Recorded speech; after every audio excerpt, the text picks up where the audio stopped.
Yeah. Okay, last big topic I want to go over with you. What what is your plan here? What is the long-term vision for this? Yeah. Um, what is it that you see as why this is such a smart thing for you to do, and your, more than 6 month or 12-month vision? Why are you doing this, and what are your goals? Yeah. So I'm doing this because, first of all, I'm a journalist. I love telling stories, but I also think that a local newsletter is such an amazing vehicle for a lot of other things you want to do. And you and I both want to, for example, own local businesses that build on top of the newsletter. Mhm. So I was thinking about this the other day. It's like a local newsletter works because you have immediate product market fit, right? Because you don't have to worry about whether a newsletter works because this model has been working for decades, right? Ever since there was journalism, there's been local journalism, local journalism. So we know this model works. We also know that in this new sort of newsletter, digital newsletter world, it's so much less friction and less barrier to entry to start up a local newsletter. Um, and so once you build it, it doesn't cost you anything. Like hardly anything. As you've seen from my example, you can do it all organically and build an audience, right? And build a very engaged audience. So once you have that audience, then you can start to layer on a lot of other things. So we want to think about, for example, I'm a huge foodie, right? So I think about like what's like maybe a cafe or a partnering up with a restaurant or some sort of concert venue to then drive that audience to that own audience that you have to those venues, right? Maybe it's not necessarily a venue that I own, but it's something that we're partnering with. And so we've seen, for example, Mike and the Catskills do this really well with events. Is say, hey, we have the audience, you have the venue, let's collaborate, and then we can split whatever profits. But I don't know if you heard this kind of this whole trend toward boring businesses, right? Of So course. Yeah, things yeah. like laundry mats and what's another one? Well, home Uh, services is the big one, right? Home Painting, services. roofing, Exactly, landscaping, exactly. all And those so things. Yep. I don't know if I want to I don't know if I necessarily want to run a ton of local businesses or local service businesses, but I think a handful of them would be interesting. I think laundromats, for example, are super interesting. I think anything in restaurants for me is really interesting. So I do want to start thinking about once we have the audience to think about what can I layer on top of it. I think events is probably the easiest low Yep. hanging fruit there to do, but not just events that other people are throwing, but we want to throw our own events. So Yes. again, I'm a huge foodie. I'd love to throw like a local food festival. You know, we have a couple of big ones here in Albany. But for example, there's no Asian food festival, right? And I could easily partner up with the best 10 Asian restaurants in the city and say, hey, let's throw a festival together, right? Hmm. And I, and to take I love yeah. this. I think that's such a cool idea, and I also like what you're saying as far as, sometimes it can seem super easy to be like, oh, well, now I have an audience, I'll just go own a plumbing company or a, landscaping company. It's like there's a lot Oh, involved in that. Again, not that it's yeah. not possible, it's totally possible, but that's a really big deal and a big lift, and there's a lot of problems with that. So maybe it's like, what companies or businesses can you build that like are are perfectly aligned with what you're doing with the newsletter, and much easier, and maybe smaller, right? So for example, like you just said, I love it. I was where I was thinking is an event company where it's like, hey, we put on quarterly events for, different things or whatever. And so it's like you can own that because you solve an event like that's biggest problem, right? Which is audience and getting people to show up and engagement. Well, you could build something like that that's not some big company the way a plumbing company or some of these blue Well, collar ones are. yeah. Well, I'll tell you the answer to that is we already have that company. It's called Storycraft. It's our boutique I was going to say, you're marketing also agent. doing Yeah, marketing. So yeah, that's what I was going to say. yeah, That fits right yeah, in there. Yeah. yeah. And so we've actually had people approach us and say, hey, who approach us from the newsletter and say, hey, I've been reading your newsletter. We have this nonprofit, or we have this business. We like a lot of businesses. We're struggling with content creation. We're struggling with social media management. Can you help us with this? Mm-hmm. And I actually posed this idea in the newsletter club about, hey, we have a ton of real estate agents who follow us. Every real estate agent needs a good newsletter. So Yes. why not? We know that we can put out a good newsletter. Why not help them put out a great newsletter for their audience?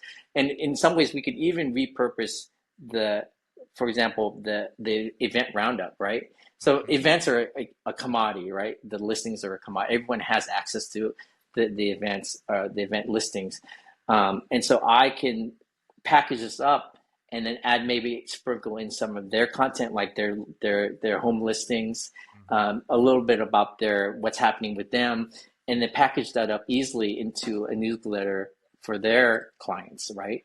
And since we're already doing that for ourselves, we're already curating events. We might as well repurpose that and help them get it in front of their audience.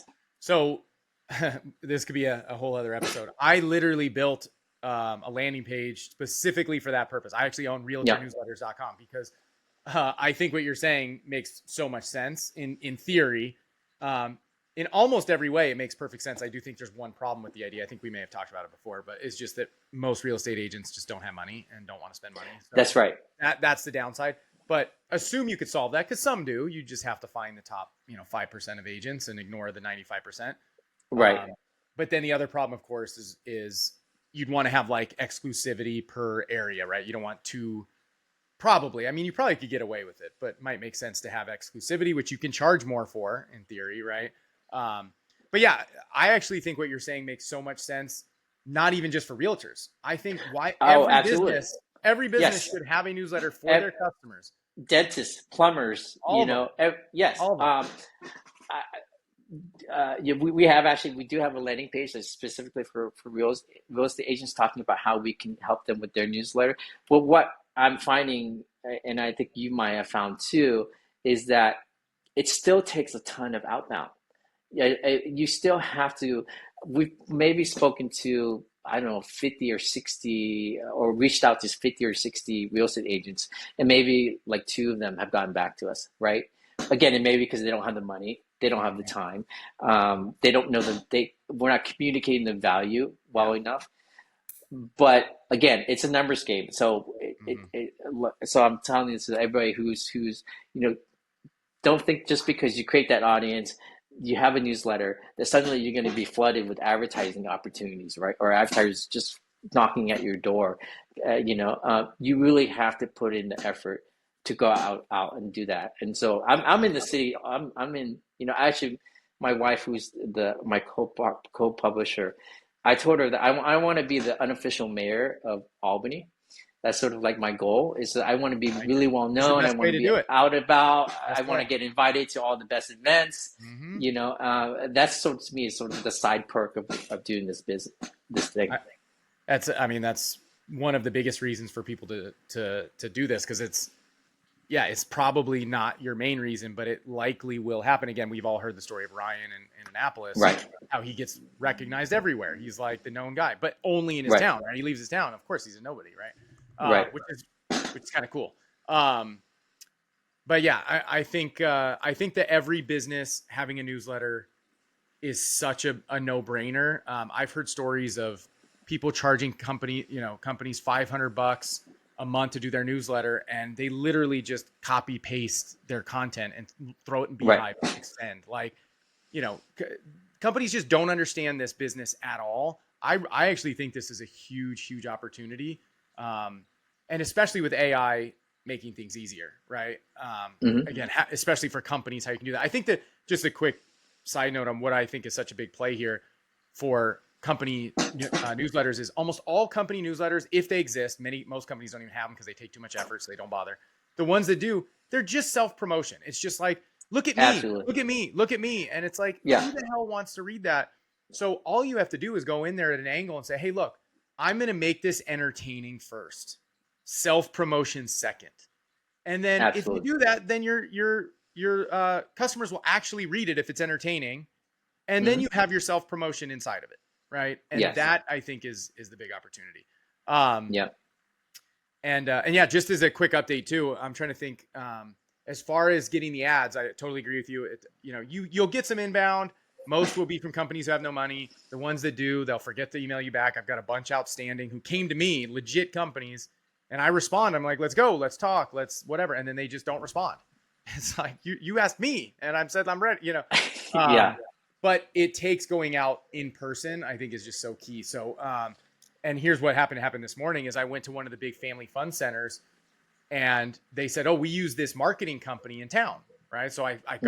I called the marketing company. I was able to talk to her this morning and told her about what we're doing and the concept and how many subscribers we have. And she's like, oh my God, this is so awesome. Like, I'm going to put you in front of all of the companies that I think would be good in your area that they manage. So this one marketing company does marketing for like 15 companies, like the big legit companies, like franchise restaurants and things like that in my area. So now with one call this morning for 15 minutes, I now am in front of like 10 or more Wow. legit major companies. And I sold her on, how valuable this is. But the only reason that came about was because I went to this place in person that's freaking 40 minutes from me. I And I just had to do it. And then he gave me that person's info. So it's like, otherwise I would have never known this company existed. So you just got to get out yeah. there more is the point. You have to get out there. You have to build relationships. You have to shake Mhm. hands. I go to like the Chamber of Commerce Okay. events. Yep. I go to like happy hours, and there's a tech event happening tonight that I want to get to. Again, you have to be out, seen out and about. You have to. We've created our own really cool looking business cards to hand Same. out. Same. Yep. One thing I do want to talk about is I love bartering, and I think the trade potential of the newsletter has been great. So, for example, we need one of our MacBook Pros needs to be fixed. I reached out to a guy who reached out to me earlier. He said, "Hey, I run an Apple repair shop, and I wanted to see if you would promote me or write about me." I didn't really see a story there, so we never wrote anything about him. But I just reached out to him. Hey, would you want to do a trade? We can advertise your business, and you can just repair my MacBook. And he said, yeah, sure, let's do that. It's it's such a no-brainer, and it's funny because there is a lot of people who or some people in our group who will say, you don't really want to do trades because now you're kind of like devaluing, you're kind of wasn't the whole point to make money, now you're like giving up what you're supposed to be charging for.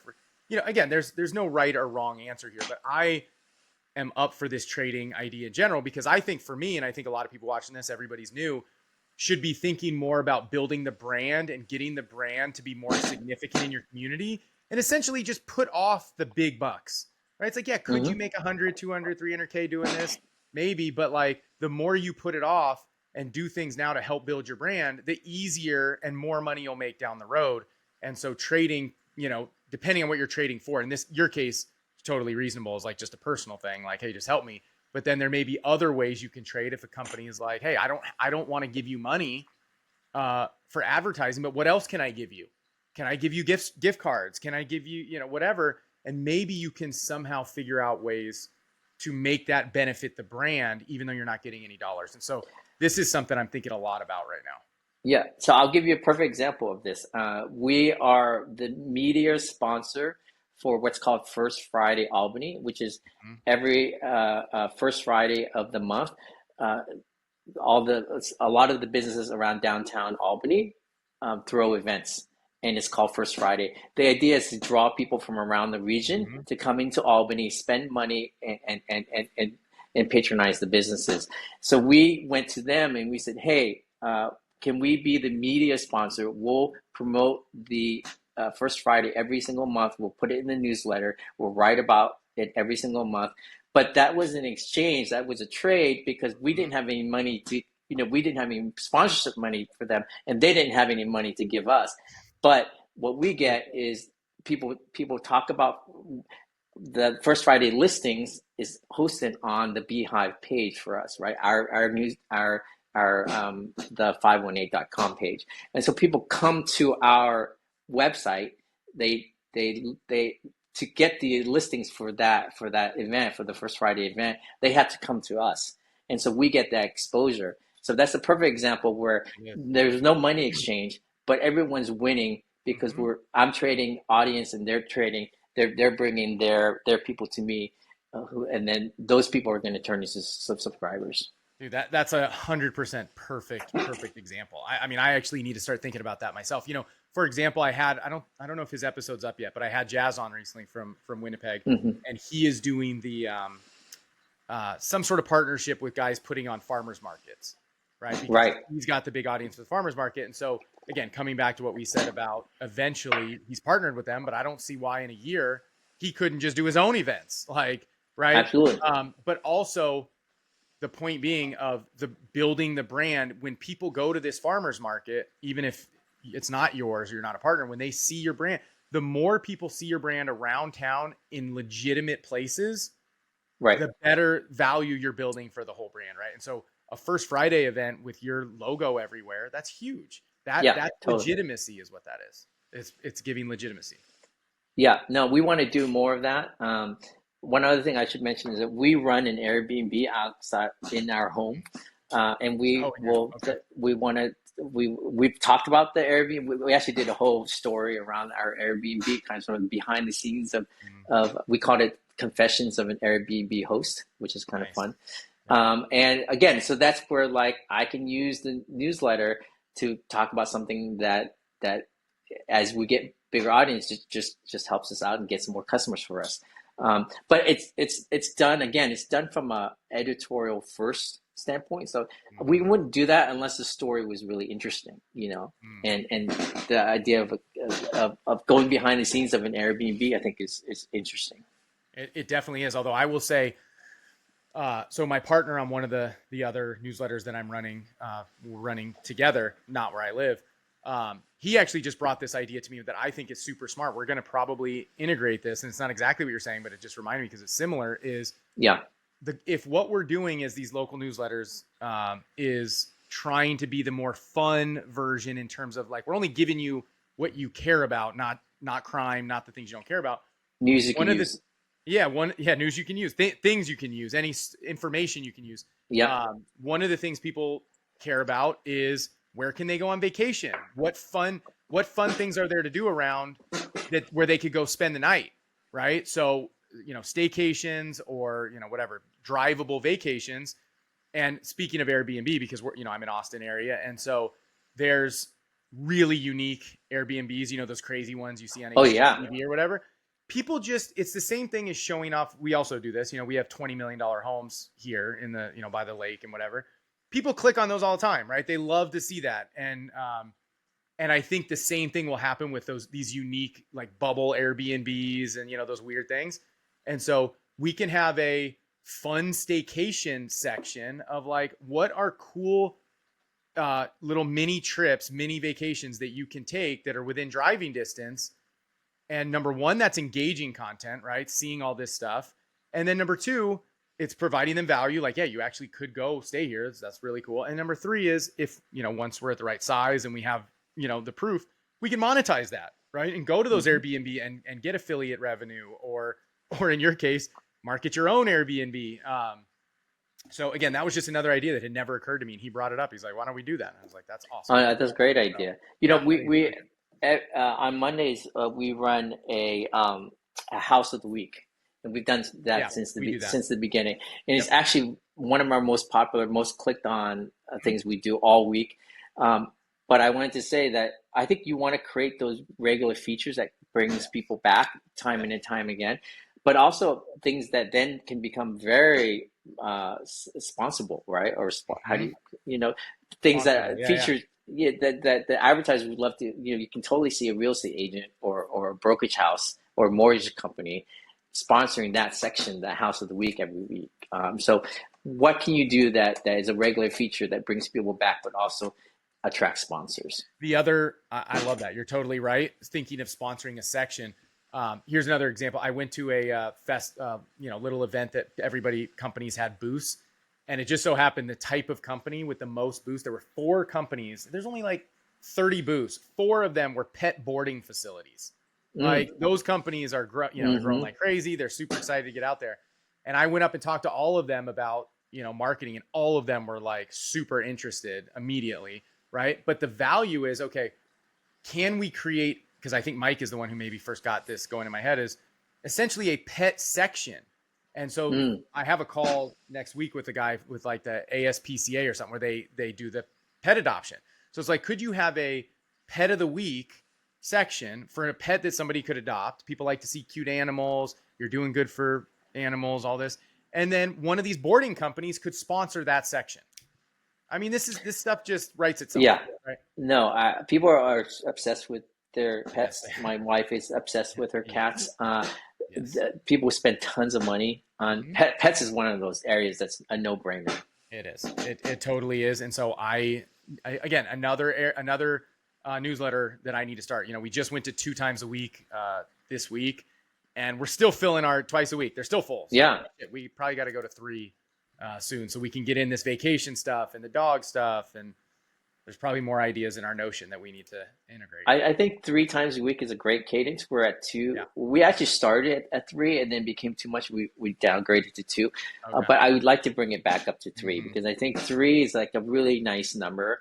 It is. I think daily might be too much, but 3 is a really great, yeah. 3 Potentially, yeah.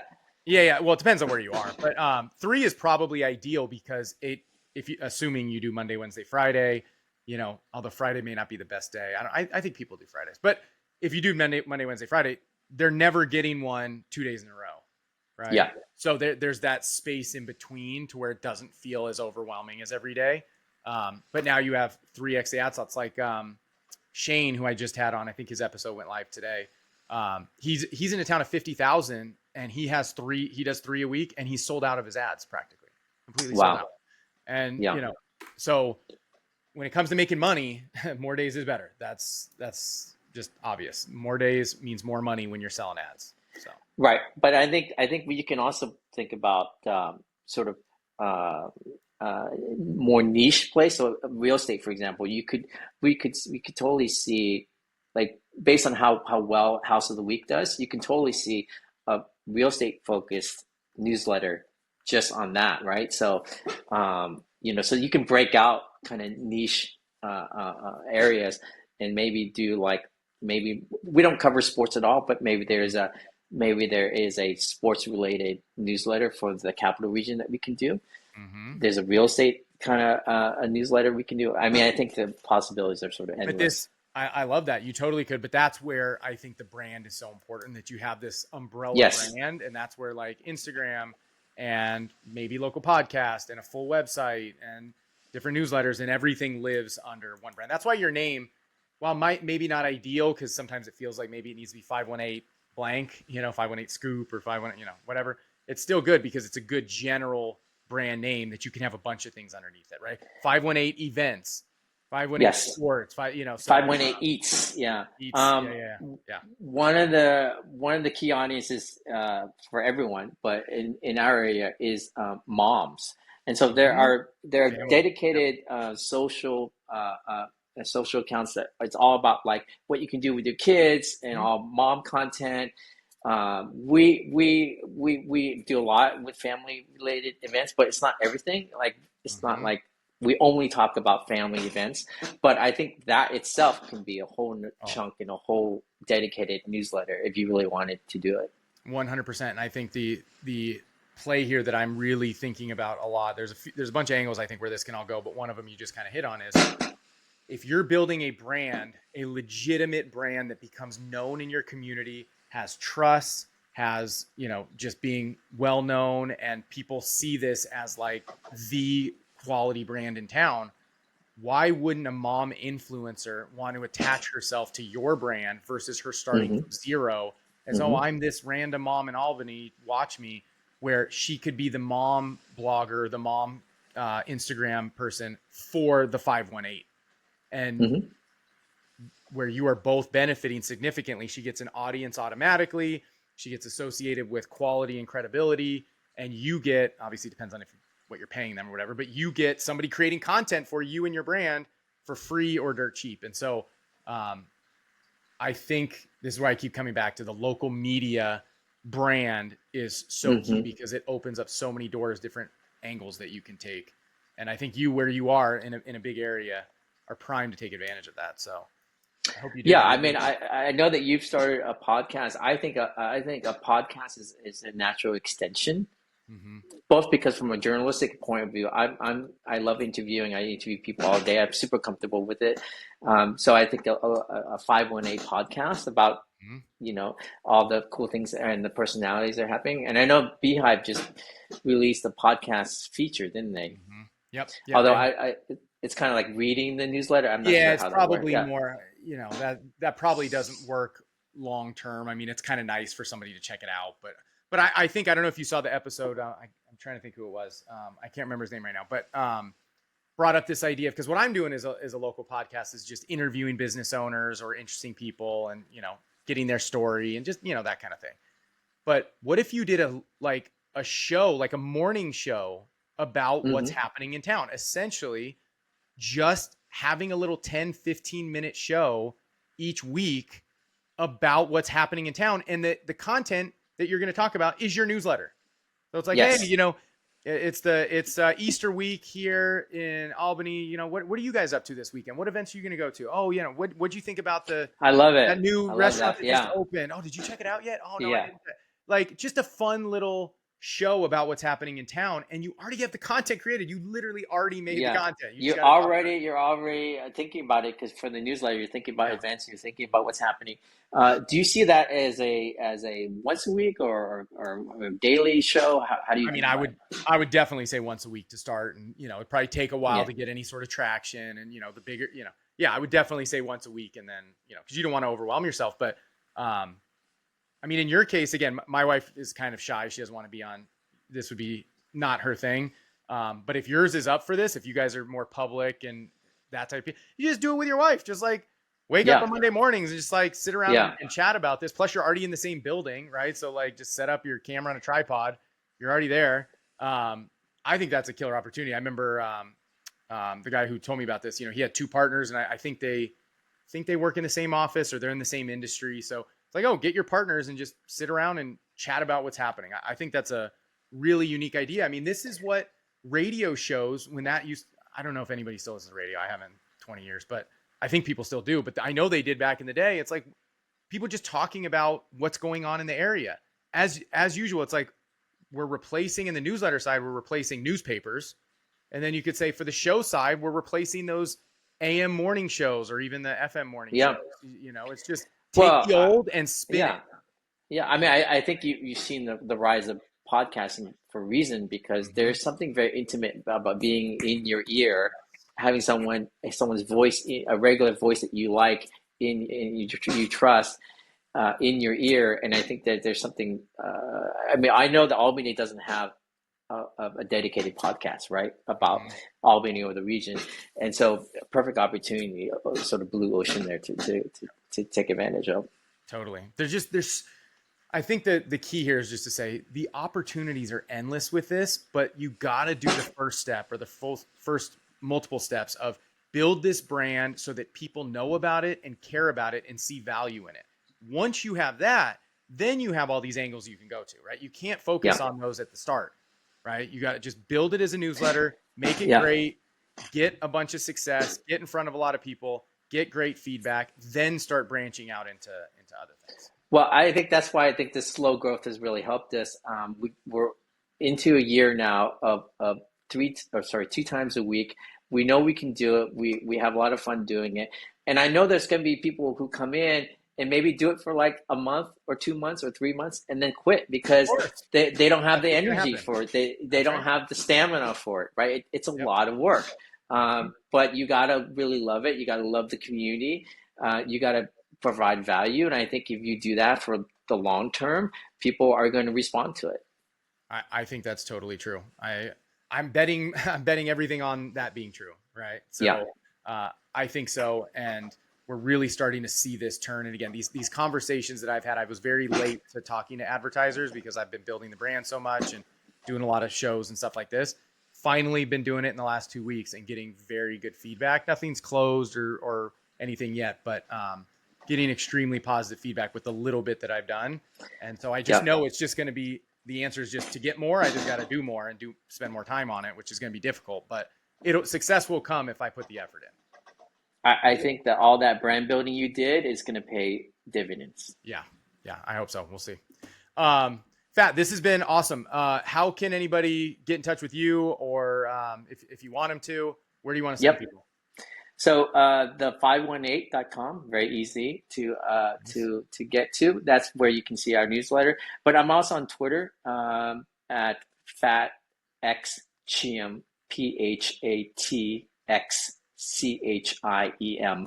I love Twitter. I love having conversations on there. You're on there. So if you want to reach out to me and tweet at me, definitely let's start that conversation. Nice. Awesome. Well, thanks so much, Phat. Definitely we'll need to catch up at some point and see how this is going. Sure. I love what you're doing. For sure, man. Right. Thanks so much for having me. Yep. See ya. Bye.